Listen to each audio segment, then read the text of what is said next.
Արոն Օսկանյան,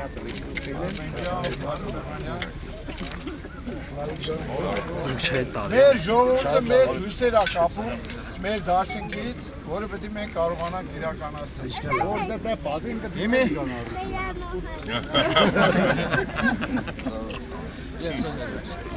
Իմի արդեն Ժողովուրդ ողջ լինենք, բարով տեսանք, մենք առաջին հերթին շատ շնորհակալ ենք այս ջերմ դիմավորման համար եւ միասնական հաջողություն ենք ցանկանում մեզ բոլորիս մենք կարգախոս ենք ընտրել ժառանգություն, որովհետեւ տեր ենք կանգնելու մեր ժառանգությանը, համախմբում, որովհետեւ պետք է մենք համախմբված ողջ հայության ուժերը, ջանքերը համախմբենք ոչ միայն այստեղ, այլ նաեւ Սփյուռքի մեր Հայաստանի առաջընթացը ապահովելու, մեր հայ ժողովուրդը համախմբելու համար եւ իհարկե այդ ամենի արդյունքում մեր երկրի եւ զարգացումը եւ անվտանգությունն ապահովելով հասնենք հաղթանակի։ Ես համոզված եմ, որ մենք հաղթելու ենք եւ համոզված եմ, որ մենք մեր ժողովրդի հետ միասին, բոլորս միասին զգալու ենք այդ հաղթանակի բերկրանքը։ Հաղթանակ բոլորիս։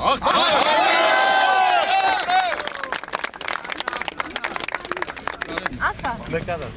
Սեյրան Օհանյանը, լսա։ Սեյրան Օհանյան, Հազրամի Օսկարյան դաշինքի ժառանգություն համախմբու աղթանը։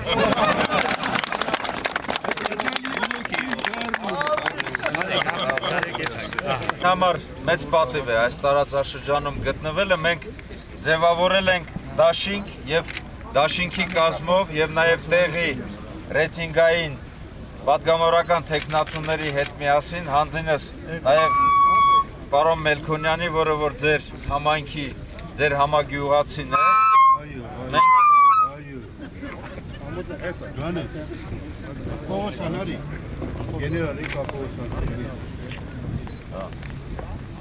Բարև ձեզ, բարև ձեզ։ Ոնց եք։ Հարգելի հայրենակիցներ, մենք շնորհակալ ենք ջերմ ընդունելության համար։ Հասկանալի է, որ ձևավորելով դեպի հաջողությունների։ Առաջինը պետք է գնահատենք իրադրությունը։ Իրադրության գնահատումը այն իրավիճակի գնահատումն է, որ այսօր գոյություն ունի Հայաստանի Հանրապետությունում։ Իհարկե, իրադրության գնահատմամբ մենք շատ քիչ դրական կողմեր կտեսնենք, որ այս 25 տարիների ընթացքում մենք ձեռք ենք բերել։ Ազատության անկախության տարիներին դանդաղ առաջընթաց, դանդաղ հաջողություններ մենք ունեցել ենք, բայց այդ ամենը այն մակարդակը չէ, այդ անհրաժեշտությունը չէ, որպեսզի մենք միանգամից հասնենք հաջողությունների։ Մեր երկրում տիրող իրավիճակը ընդհանուր առմամբ մթնոլորտը, հիասթափության, հուսաթափության, հուսալքության մթնոլորտը, անարդարությունները, սպառնալիքների գոյությունը, հատկապես ոլորտային սպառնալիքներ, տնտեսության մեջ մենաշնորհները, աղքատության մակարդակը, փոքր եւ միջին բիզնեսի բացակայությունը, արտագաղթը մեր երկրից, արտագաղթը ընդ որում ոչ միայն մեր երկրից դեպի դուրս այլ երկրներ, այլ նաև արտահոսքը սահմանամերձ բնակավայրերից դեպի շրջանային մարզային կենտրոններ եւ նաև դեպի մայրաքաղաք,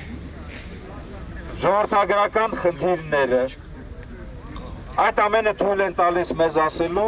որ մենք աշխատելու բավականին տեղ ունենք։ Եվ այդ ամենը բերում են նրա, որ Հայաստանի Հանրապետությանը անհրաժեշտ են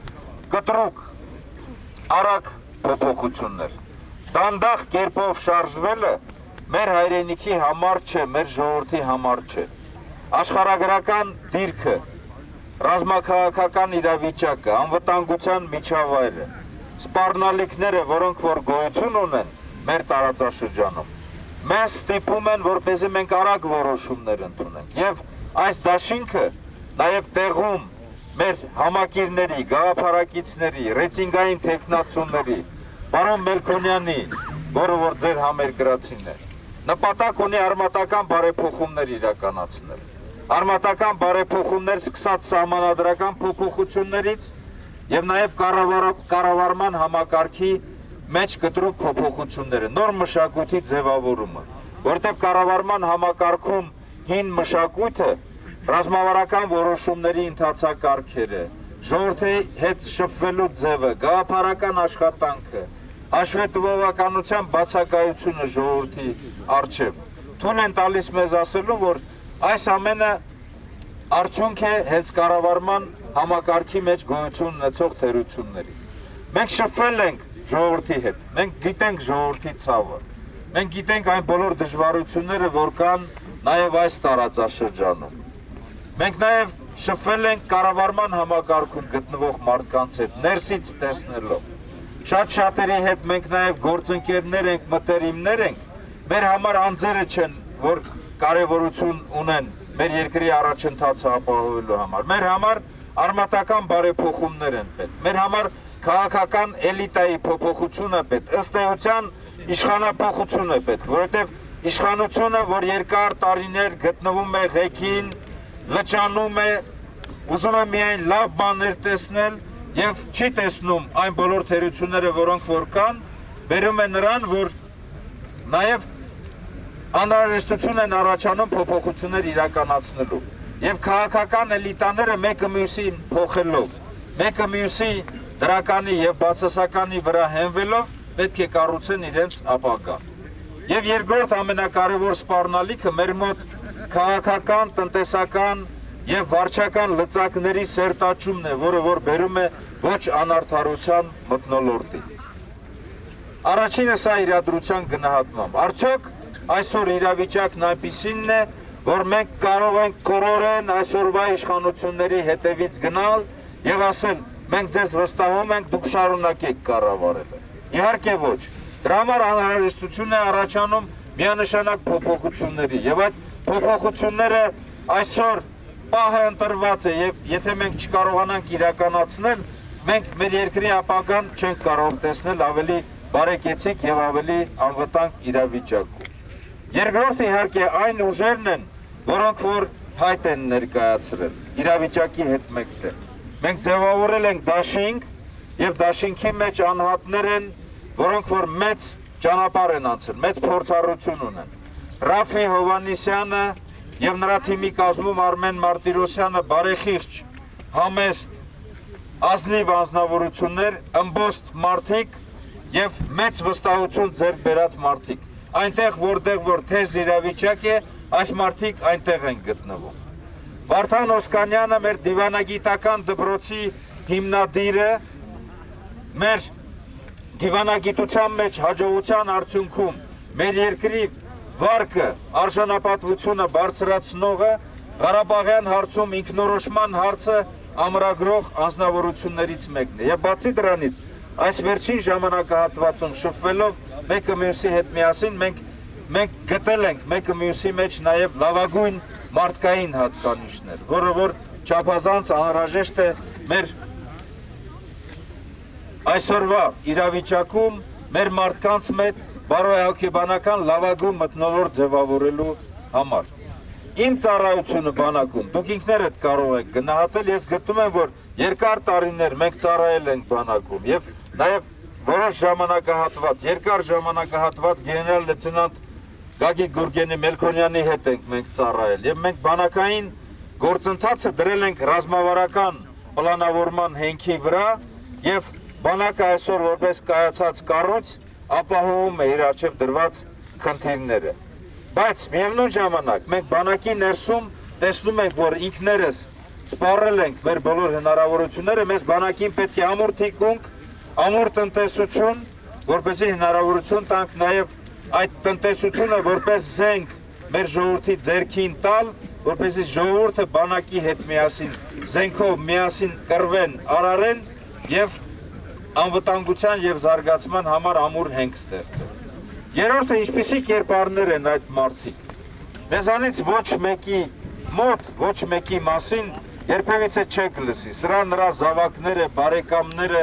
մտերիմները այս կամ այն գործն ունեն, թալանում են եւ այլն եւ այլն։ Կամ մենք, չգիտեմ, այս կամ այն նյութական միջոցներն ենք ներկրում։ Երկար տարիներ մեր աշխատանքի մեջ մեր սկզբունքը եղել է արդարությունը եւ նաեւ արժանապատվությունը։ Մենք նույնը տալու ենք մեր ժողովրդին։ Իմ կառավարման համակարգում, իմ կառավարության ժամանակ, իմ սկզբունքը եղել է կյանքս հայրենիքից, պատիվս ոչ մեկի։ Ես երբևիցե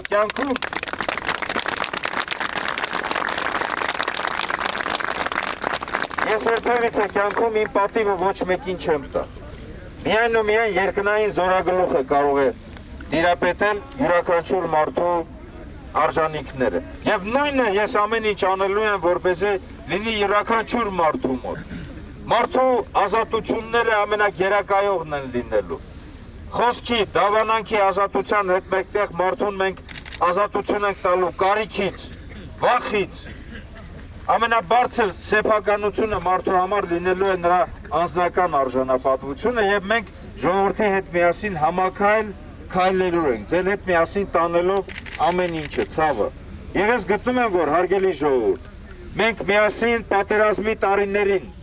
ժողովուրդը ամբողջությամբ հաղթանակել է եւ այսօր էլ միասին ենք հաղթանակելու։ Գտնվելով այս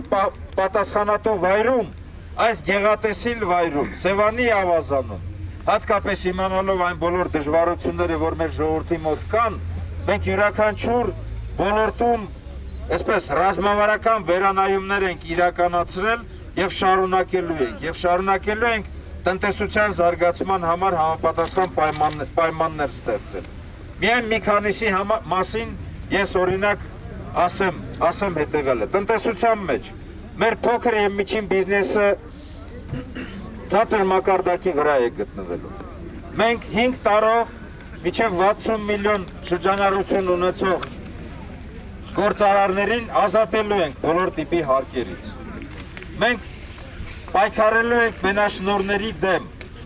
պայքարելու ենք նրա դեմ, որ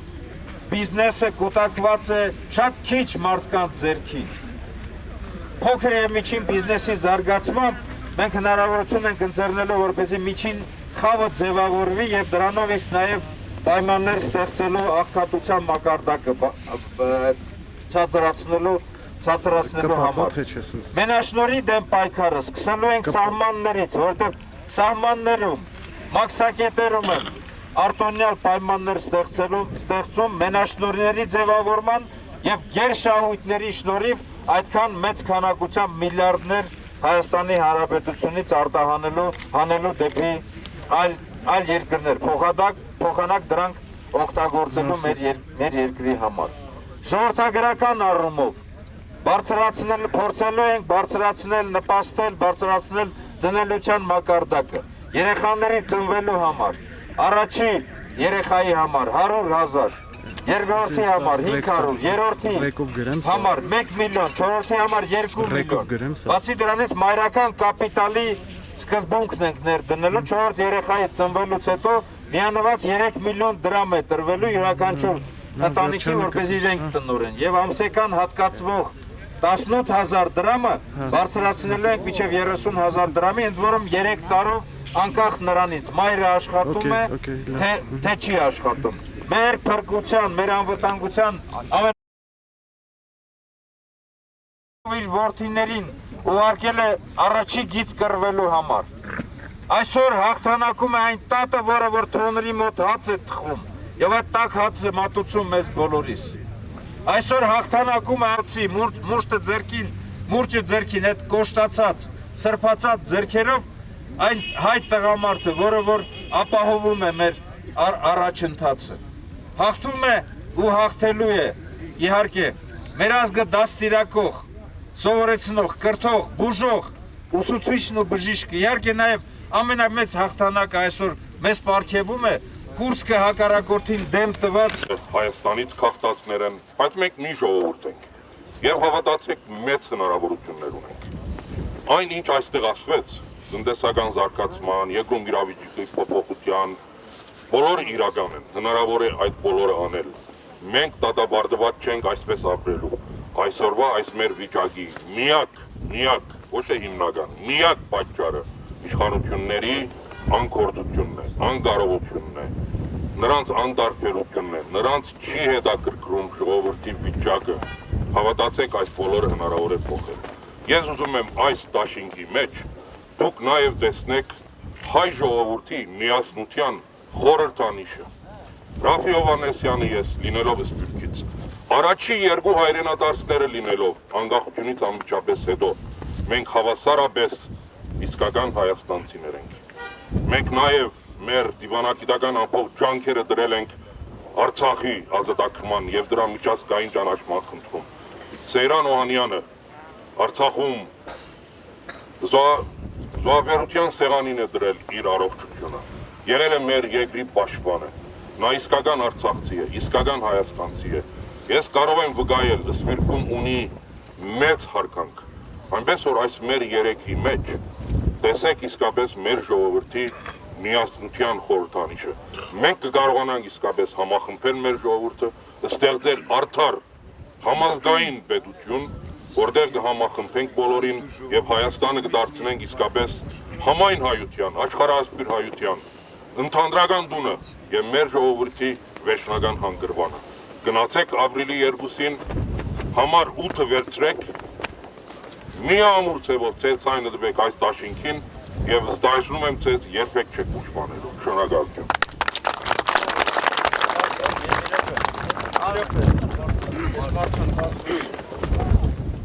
Հարգելի հայրենակիցներ, միջև խոսքը տալը մեր հարգարժան ընկերոջը,